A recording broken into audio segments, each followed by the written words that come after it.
Saudi আরবের সবচেয়ে জনপ্রিয় প্লেস হচ্ছে জেদ্দা শহর। ফরেনারদের জন্য সব থেকে বেস্ট একটা প্লেস ধরা হয় জেদ্দা শহরকে। মক্কা মদিনার মাঝে অবস্থিত এই জেদ্দা শহর, যারা মক্কায় আসে তাদের মধ্যে বেশিরভাগ মানুষই জেদ্দায় ঘুরতে আসে। জেদ্দা শহর ঘুরে দেখার জন্য অনেক সুন্দর সুন্দর জায়গায় আছে, তার মধ্যে জনপ্রিয় হচ্ছে আরব সাগর। আরব সাগরকে ঘিরে যত সব সুন্দর সুন্দর প্লেস এই জেদ্দা শহরে তৈরি করা হয়েছে। শুধু যে মুসলিমরাই এই শহরে ঘুরতে আসে তা কিন্তু না, ভিন্ন ধর্মীয় মানুষ আসে এখানে ঘোরার জন্য। এই আরব সাগরটি এত সুন্দর যে যা দেখার জন্য মানুষ অনেক দূর দূর থেকে আসে। তেমনি আমরাও চলে যাই এই আরব সাগরটি দেখার জন্য মক্কা থেকে। আরব সাগরটি এত বিশাল যে তা দেখার জন্য একটা ট্রানজিট ব্যবহার করতে হবে। এটা হচ্ছে একটা মিনি বাস, আপনি এটাতে চড়ে পুরো আরব সাগরটা ঘুরে দেখতে পারবেন। সে কক্সবাজারে যে বিচ গুলি রয়েছে, আমার কাছে কেন জানি প্রতিটা বিচ একই রকম লাগে, কিন্তু এই আরব সাগরে যতটা কর্নার আছে প্রত্যেকটা কর্নার এক একটা এক এক রকম ভাবে সাজানো। বিচের আশেপাশে এত নিট অ্যান্ড ক্লিন যা আপনি না দেখলে বুঝবেন না। আমরা পারফেক্ট একটা টাইমে যাই, যে টাইমে সূর্য অস্ত যাবে ঠিক সেই টাইমটাই আমরা যাই, আর আমরা সেই সূর্য অস্ত্রটা উপভোগ করছিলাম এত সুন্দর করে। সুবহানাল্লাহ সুবহানাল্লাহ, কি সুন্দর করে সূর্য অস্ত্রটা হচ্ছে। ওর আশেপাশে এরকম বসার অনেক এরিয়া আছে, প্লাস নামাজের স্থান আছে, ওয়াশরুমও আছে। এখানে ওয়াশরুম গুলোতে কিন্তু আপনার টাকা দিয়ে এন্ট্রি করতে হয়। 10 রিয়াল একটা কার্ড নিতে হয়, সেই কার্ডে আপনি 3 বার এন্ট্রি করতে পারবেন। তার সাথে জিম করার জিনিসপত্র তো ছিলই এখানে। কথায় আছে না, এক ডিলে দুই পাখি। আমরা যখন আরব সাগর থেকে চলে যাচ্ছিলাম মক্কার উদ্দেশ্যে, তখন আমরা দেখলাম যে একটা মেলা, এটা রিয়াদেও হয়েছিল, বিভিন্ন শহরে হয় এবং জেদ্দা শহরেও তখন হচ্ছিল। আমি যখন রিয়াদ সিজনে যাই তখন আমার ছোট বোন খুব আফসোস করছিল যে ও একটু এখানে যাবে, তো আমারও খুব খারাপ লেগেছিল যে ওকে ওখানে দেখাতে পারি। কিন্তু আল্লাহ তাআলার কি হুকুম, আমরা যেতে না যেতেই দেখলাম যে এখানেও একটা সিজনার হচ্ছে আর কি, জেদ্দা সিজনার হয়তো বা। এটাও রিয়াদ সিজনের মতনই, এটা হচ্ছে জেদ্দা শহরে হয়েছিল। সৌদি আরবে প্রতিটা শহর ভিত্তিক মেলা হয়, আর এই মেলাগুলি অনেক বিশাল আকারে হয়, কিন্তু কোনোটা মেলার সাথে কোনোটা মিল নেই, একদমই ডিফারেন্ট ভাবে সাজানো প্রত্যেকটা মেলা। আমি তো খুব খুশি ছিলাম, কারণ আমি রিয়াদ সিজনে দেখেছি, আবার জেদ্দা সিজনও দেখলাম। এটার নাম ছিল উইন্টার ওয়ান্ডারল্যান্ড। এটা একদমই আরব সাগরের পাশেই ছিল। আরব সাগর যে পাশে অবস্থিত তার অপর সাইডেই এটা ছিল। আমি মনে করি বেস্ট একটা প্লেসে দিয়েছে, কারণ অনেক পর্যটক আসে এই আরব সাগরে। তারা পর্যটকরা মেলাও ঘুরে দেখবে, আবার আরব সাগরটাও ঘুরে দেখবে।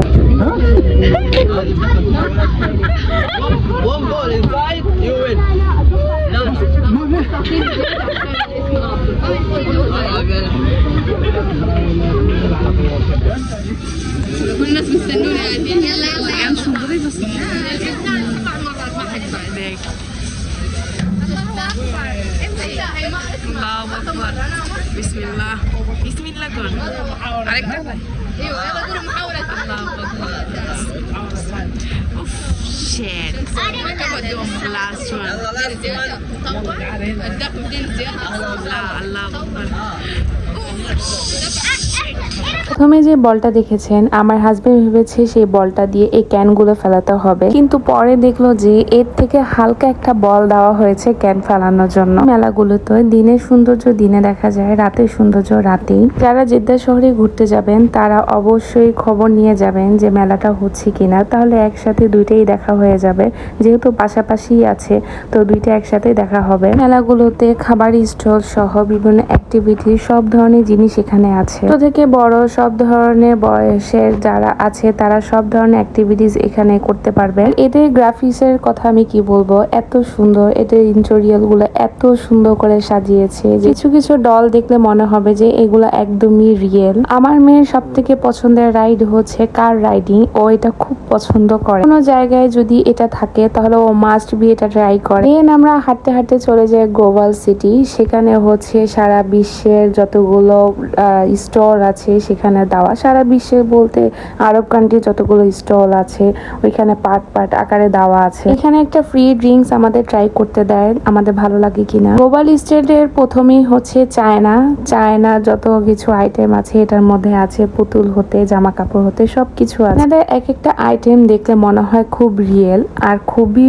ইউনিক টাইপের আইটেম। চায়না আইটেম তো এখন সারা বিশ্বে পাওয়া যায়, যে কোনো প্রান্তে আপনি যাবেন যে কোনো একটা আইটেম ধরবেন তাই চায়না লেখা থাকবে। আমি মনে করি চায়নাদের প্রত্যেকটা আইটেম পুরো দেশ, পুরো বিদেশ বলেন, দেশ বলেন, যেটাই বলেন, প্রত্যেকটা কান্ট্রি একদম জড়িয়ে ফেলেছে। চায়নার পরেই ছিল তুর্কি, এগুলা পাশাপাশি ছিল। এক একটা পার্ট শেষ হচ্ছে আরেকটা পার্টে শুরু হচ্ছে আর কি। মনে হচ্ছে যে একটা মার্কেট শেষ হচ্ছে আরেকটা মার্কেটে ঢুকছি, এমন লাগছিল। টার্কিশে ঢুকতে আমাদের সবার প্রথমে যেটা পড়ে সেটা হচ্ছে এই ডেজার্টগুলি। এই ডেজার্টগুলি দেখতে যতটা সুন্দর, খেতেও কিন্তু খুবই মজা। এখান থেকে আমরা 2টা ডেজার্ট নেই। টার্কিশের জনপ্রিয় হচ্ছে আইসক্রিম। এই ভাইরাল আইসক্রিমটা সারা দেশ জুড়ে এখন আছে। এভাবেই সবাইকে সার্ভ করা হয় বিভিন্ন আইটেম দিয়ে। তো তাদের অথেন্টিক যে আইসক্রিমটা, সেটা আমার কাছে কেন জানি আইসক্রিম লাগেনি, কেমন জানি মনে হচ্ছিল যে ছাগলের দুধ দিয়ে বানানো আর কি আইসক্রিম। এই ফুডটা হচ্ছে পটেটো ফুড। এটা একটা সিদ্ধ আলু থাকে, তার উপরে কিছু ইনগ্রেডিয়েন্টস দেওয়া হয়। বাণিজ্য মেলাতেও কিন্তু আমরা টার্কিশের এরকম কিছু স্টল দেখি, কিন্তু আমি এখন যেটাতে আছি সেটা হচ্ছে অরিজিনাল টার্কিশের ডিশ। এই ডিশগুলো দেখতে অনেক সুন্দর আর অনেক হেভি ছিল, আর দামও কিন্তু অনেক ছিল। টার্কিশের পরে ছিল মরক্কো। আমরা মরক্কো দিয়ে বের হয়ে আমরা যাচ্ছিলাম হচ্ছে সিরিয়া যে কান্ট্রির স্টলটা, সেখানে যাচ্ছি। আমি কিন্তু এখান থেকে আমার ঈদের জামা নিয়েছিলাম, রোজার ঈদের জামা। এটা একটু পরেই দেখাবো। এই স্টল থেকে আমার আর কি নেওয়া হচ্ছে আমার ঈদের ড্রেস। এই ড্রেসটা কিন্তু একদম টোটালি সিরিয়া কান্ট্রি থেকে ইম্পোর্ট করা। এখানে কোনো ভেজাল নেই যে আপনি কান্ট্রি দিয়েছেন সিরিয়া কিন্তু আপনার ড্রেসটা হচ্ছে সৌদি আরবে, এমন কোনো সিস্টেম নেই এখানে। তাছাড়াও আমি অনেকগুলো ড্রেস দেখছিলাম যে কোনটা ভালো লাগছিল, তাই আমি ফার্স্টে যেটা দেখেছি আমার ওইটাই ভালো লেগেছিল, আর আমার ঈদ উপলক্ষে আমি ওইটাই নিয়েছিলাম। এখানে যে দেশের স্টল থাকে ঠিক সেই দেশেরই জিনিসপত্র এখানে সেল হয়। কোনো সিস্টেম নেই যে আপনি কান্ট্রি দিয়েছেন একটা, স্টল দিয়েছেন একটা, কিন্তু আপনার ড্রেস বা আইটেম অন্য ধরনের বা অন্য দেশের, এরকম কোনো সিস্টেম এখানে নেই। সিরিয়ার পর চলে যাই জাপান। জাপান আর চায়না আমার কাছে অলমোস্ট একই লেগেছে, কোনো ডিফারেন্ট কিছু নেই। যেমন জাপান, চায়না, তারপর হচ্ছে থাইল্যান্ড, এই আইটেমগুলো সেমই লেগেছে। এদের স্টলগুলো সেম, কিন্তু আরব কান্ট্রি স্টলগুলোও কিন্তু আবার সেম ছিল। আরব অনেক কান্ট্রি ছিল, সেখানে অনেক অনেক খাবার আইটেমগুলো সেম। ড্রেসের ডিফারেন্ট আছে, কিছু কিছু আইটেমের ডিফারেন্ট আছে, কিন্তু চায়না বলেন আপনি, থাইল্যান্ড বলেন, বা যে কোনো এই টাইপের যে কান্ট্রিগুলো আছে, এগুলো মোটামুটি সেম। আমার মতে প্রত্যেকটা দেশেই মনে হচ্ছে এক এক ধরনের ট্রেডিশনাল ড্রেস থাকে। আরব কান্ট্রির ভিতরেও কিন্তু অনেক ট্রেডিশনাল ড্রেস আছে। থাইল্যান্ড, জাপান, চায়না, এই 3টা কান্ট্রি ছাড়া বাকি সবগুলোই কিন্তু আরব কান্ট্রি ছিল, আর এখানে সবকিছুই মোটামুটি একটু সেমই ছিল। এর মধ্যে আরো কিছু দেশ ছিল, যেমন পাকিস্তান ছিল, ইন্ডিয়া ছিল, কিন্তু বাংলাদেশের কোনো কিছু ছিলই না। এখানে পাকিস্তান, ইন্ডিয়াটা ছিল, আর কুয়েত হতে কাতার, এরকম টাইপের অনেক ধরনের স্টল ছিল। এদের ড্রেসগুলো খুব সুন্দর ছিল, বিভিন্ন তাদের ট্রেডিশনাল যে আইটেমগুলো, ওগুলো আমার কাছে খুব ভালো লেগেছে। ইন্ডিয়াতে সব থেকে বেশি জনপ্রিয়তা দেখেছি আমি তাদের একটা চুলের একটা তেল টাইপের পাওয়া যায়, ওইটা দেখেছিলাম আর কি। আরেকটা তো হচ্ছে পানিপুরি, এটা সবাই জানে ইন্ডিয়াতে ফেমাস। ঘোরাফেরা শেষ করে এবার আমরা মক্কার উদ্দেশ্যে আবার রওনা দিচ্ছিলাম। আমাদের অনেকটা লেট হয়ে গেছিল, যেহেতু মেলায় ঢুকেছি, ঘুরতে ঘুরতে অনেক সময় লেগেছে। হচ্ছে শুধু জেদ্দা শহর না, একসাথে অনেকগুলো দেশ ঘুরে এসেছি।